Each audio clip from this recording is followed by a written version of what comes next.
how do we organize? How do we call people to action? How do we get them fired up and then to stay fired up? Definitely still in the throes of just figuring out schedules and things with a little one. So, I mean, that's a barrier, is navigating life with small kids, and finding time for much of anything else besides like work and family. Definitely a challenge. But I think, again, like going back to what we talked about earlier, making it clear that the things that we do that will benefit families and children will also benefit everybody. I think that's got to be like a key organizing point.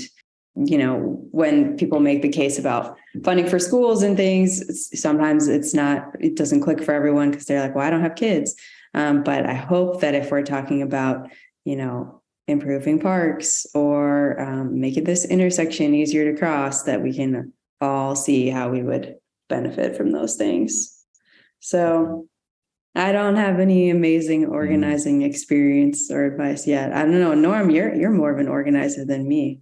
Do you have the thoughts on this question? I think what you started with is actually really critical to always acknowledge, which is that there's stages that people fall into. And we have found actually in our community that grandparents make better advocates than parents.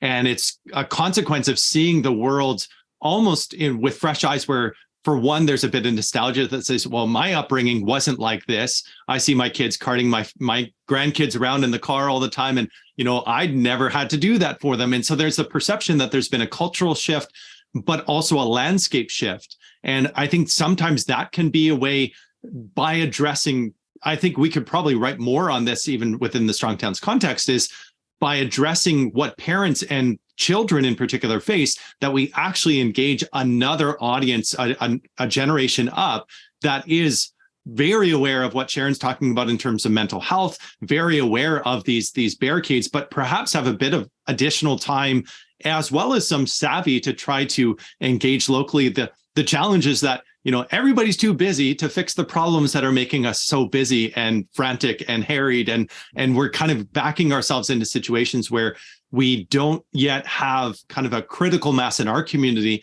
to, for example, simply convert core streets that run up to schools, turn them into safe streets to get to school. There's one neighborhood that's finally been allowed to do this. They've been and I think this is instructive, they've been very cohesive and coherent together as a community for quite some time. And they took the one road that runs right up to the school, that basically runs. So if the school is at the end of the street, it goes right like this, and they just closed it to all traffic. Even like regular folks that live there, they say, I don't drive that street during the time that kids are going to school and when the kids are coming back from school, sort of the day or the hours of the Great Migration. And what it does is it creates these amazing migration routes for children to first come from their homes, filter into those places, and then pass on their way to school. And I think we actually, if we care about our built environment, the development patterns, all of that sort of stuff, it creates an opportunity, I think, for good alliances with school safety advocates, people that are really pressing on the way in which kids get to school, leave school, as well as some of the opportunities that are around them. Barbara says that even elementary students can't walk to school because it's too far. That's totally a consequence of the built environment being constructed that way and not providing opportunity. Andrew, this is a preview of Andrew Burleson's discussion that we'll have in several weeks from now on mobilizing a movement. But I want to throw it over to you, Andrew. Andrew is the proud father of 4 children and living in Denver at the moment, which has, and as he has said, lives in one of the best neighborhoods in terms of walkability and other things like that. So, Andrew, what about for you? What advice do you have for those who want to organize around these issues? I am personally a little more of an egghead and a little more of the let's work on understanding the ideas, and hopefully other people will hear the ideas and change the way they think. Most of your neighbors have never thought about this. Yeah. They're not opposed. It has never occurred to them that the street in front of your house is a disaster. It just hasn't occurred to them. It's just the car sewer. It's just how the world is. How else would it ever be? most of your neighbors have never visited Europe. They've never visited Asia. They've never visited, and I mean, unless you live in Boston, they've never been to Boston. They've never been to Old Town Philadelphia. Even if your neighbors are in the middle of Pennsylvania, they probably haven't been to Old Town Philadelphia. Mm-hmm.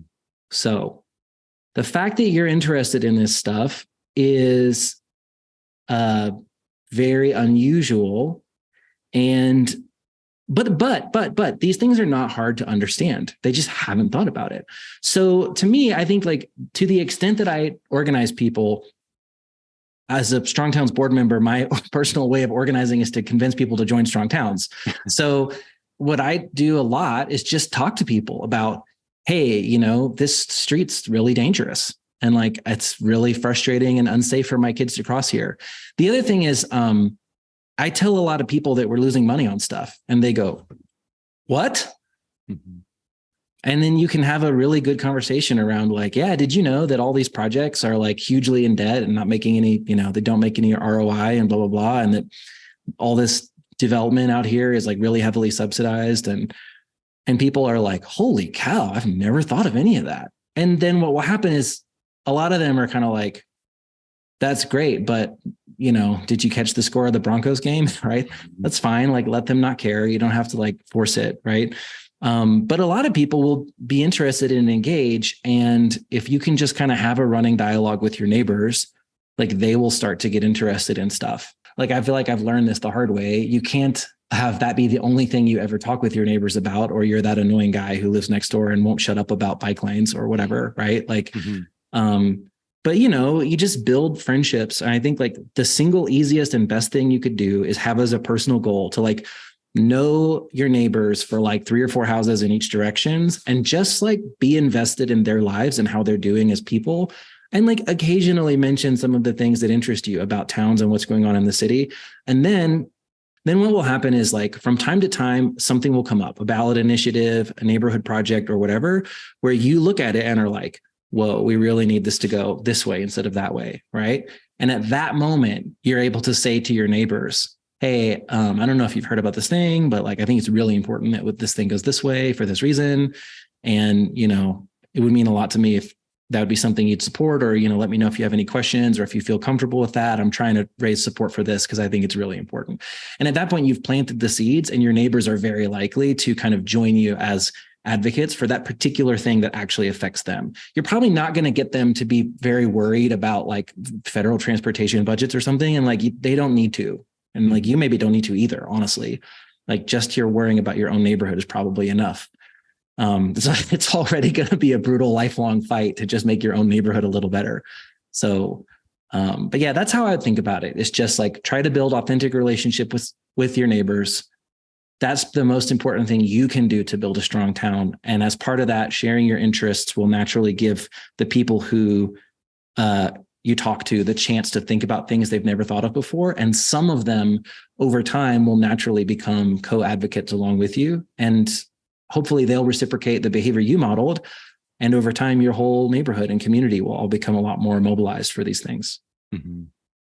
I mean, bringing up the money is such a good point too, because like, who isn't going to listen when you talk about how their tax dollars are being spent? I mean, highways is such a huge one in my mind. Like, oh yeah, we're going to expand that highway and add some lanes, and my commute will be faster. Great, like that sounds nice to the average person. And then if you actually explain how much money that's going to cost, and think about all the other ththings we might be able to do with that money, like fix all our neighborhood streets or improve that park or whatever. Sharon just said she'd like to be able to do the neighborhood for her, or the math for her actual neighborhood.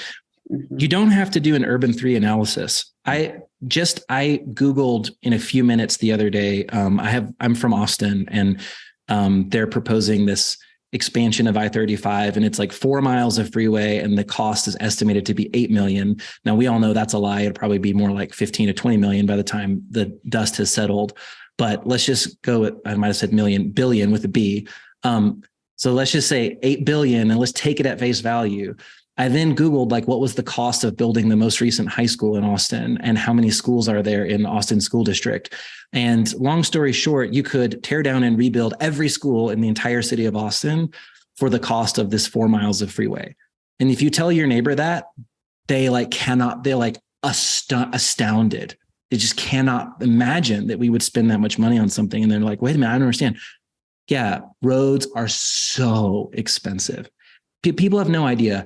Any number that's larger than like $1,000 like becomes very fuzzy very fast. And if you get over $1 million, like it might as well just be Greek. So I think like equipping yourself to be able to do very quick napkin math on like what one thing costs, like for example, what your town spent the last time they like, did maintenance on a park or something versus what they're proposing for an intersection. Like a lot of times one traffic light costs more than the park budget to maintain an entire city park. And so people will be like, oh, we should put stoplights all over here or whatever. And it's like, okay, tell your neighbor that like one traffic light costs the same as fixing up an entire city park. And they start to be like, that can't be right. But then they'll check and you're right.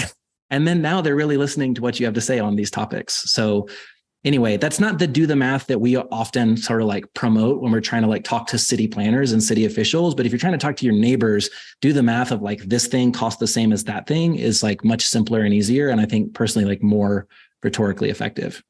I want to also ask Seth Zarin. Seth is, as described on the Strong Town site, a recovering city planner turned neighborhood developer, advocate, and educator. And so, Seth, what comments do you have as these thoughts come to your mind?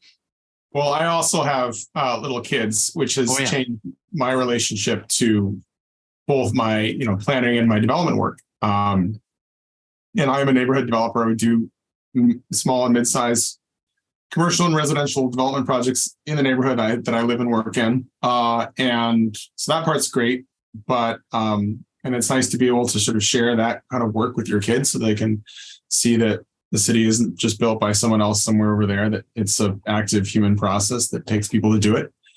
But yeah, I struggle a lot with trying to make sure that there will be space for my kids in this neighborhood, because in 20 years, I'm still going to live in my house. And they're hopefully going to want to be in their own house, and which means we got to build some more houses, or they're going to have to like buy your house or leave.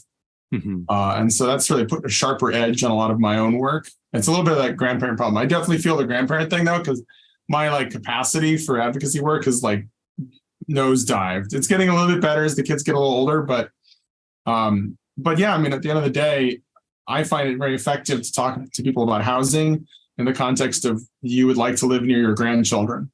And how's that going to work? And that starts to get people's wheels spinning in a way where if they're focused just on the fact that they have a house and that's fine, and it's going up in equity value, they're sort of like, what's the problem? There's no problem. So that's something I've found to be helpful.